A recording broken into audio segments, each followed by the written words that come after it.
Yo, what's up guys? Partywaffles here. Today we're going to take a look at the War Within DK talents, alright? We got a new one released right now, Riders of the Apocalypse, and I'm just going to basically go through and explain what they do to you, okay? To get you guys hype. I already looked at this myself. It's pretty awesome, so let's look at it. So the first thing here, this is for Unholy and Frost, alright? So Riders Champion. Spending a rune has a chance to call forth the aid of a horseman. So when you're just spending runes, you're randomly going to be summoning horsemen. This is insane. This is going to be so fucking fun, and they all have special effects too. Mograine casts Death and Decay at its location. Whitemane casts like a dot that stacks up. Trollbane casts a Chains of Ice, and you can shatter it later on too for more damage. And Nazgrim just Apocalyptic Conquest, which increases your strength. So summons the horses. They all have special effects. Let's go take a look at the next one. We're just going to work our way down and just to the side and down. So I'll show you them all. On a pale horse. So while outdoors, you're able to mount on your Death Charger in combat. Okay, which is amazing. But wait, call upon your Death Charger to break free of movement impairing effects for 10 seconds. It's like a freedom for your charger, and you can use it in PvP. So basically like Ret Paladin. So we're going to have our own steed, which is going to be awesome.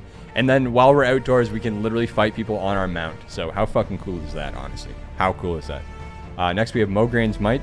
Your damage is increased by 5%, and you gain the benefits of your Death and Decay while you're inside Mograine's Death and Decay. So like I said, they all have special abilities, and you are actually able to utilize their abilities. So for instance, Mograine's Death and Decay will count for you and do the same thing. Like you'll be able to cleave in it as if it was your own. And then to the right, we have Horseman's Aid. While at your aid, the horseman will occasionally cast anti-magic shell on you and themselves for 80% effectiveness. So you're going to be randomly summoning horsemen. They're going to be randomly AMSing you for almost 100% of it, like a normal AMS, only 20% less. And then when you take damage, 5% of your damage is redirected to each active horseman. So you can, I assume these are like choice nodes, right? With the two options. But let's keep going down. So when your diseases deal damage to an enemy affected by undeath, it gains another stack. So again, undeath is one of the dots that one of the horsemen gives, and it just jumps around to additional targets, and it just keeps getting stacks and doing more damage. So it's going to be like free damage. A lot of this is just passive free damage, passive defensives, passive pets, like really cool stuff. If an enemy dies while Nazgrim is active, the strength of Apocalyptic Conquest is increased by 3% instead of 5%. And then additionally, each rune you spend increases by another 1%. So that's a lot of strength bonus. Trollbane's Icy Fury. When you obliterate or Scourge Strike a target affected by Trollbane's Chains of Ice, the one he summons, it will shatter, dealing Shatterfrost damage to the target and slows them for 40%. So it's just extra damage. You can shatter his chains. Of course, it's still going to slow them too, so it won't just get rid of your slow. And then Hungering Thirst. The damage of your diseases, Frost Strike, Deathquill, are increased by 15%. So our diseases are going to own, because we have that new undeath disease that's going to keep stacking and refreshing. Like this build is built around spending a runic power as well too, as you'll see right here.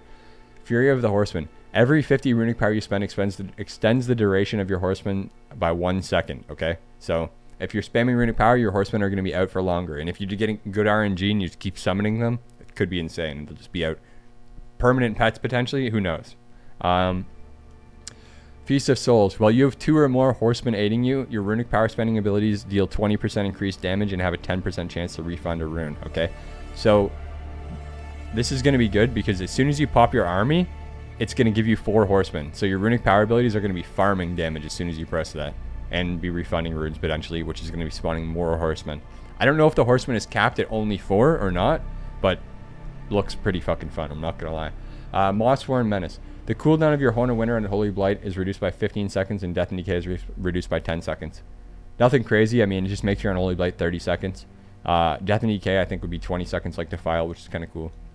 And then, obviously, this one, Army of the Dead and Frostworm's Fury, call upon all 4 horsemen for 20 seconds, like I was just saying there. So you're going to pop your horsemen, you're going to be doing insane damage. Try to dump runic power to keep them up.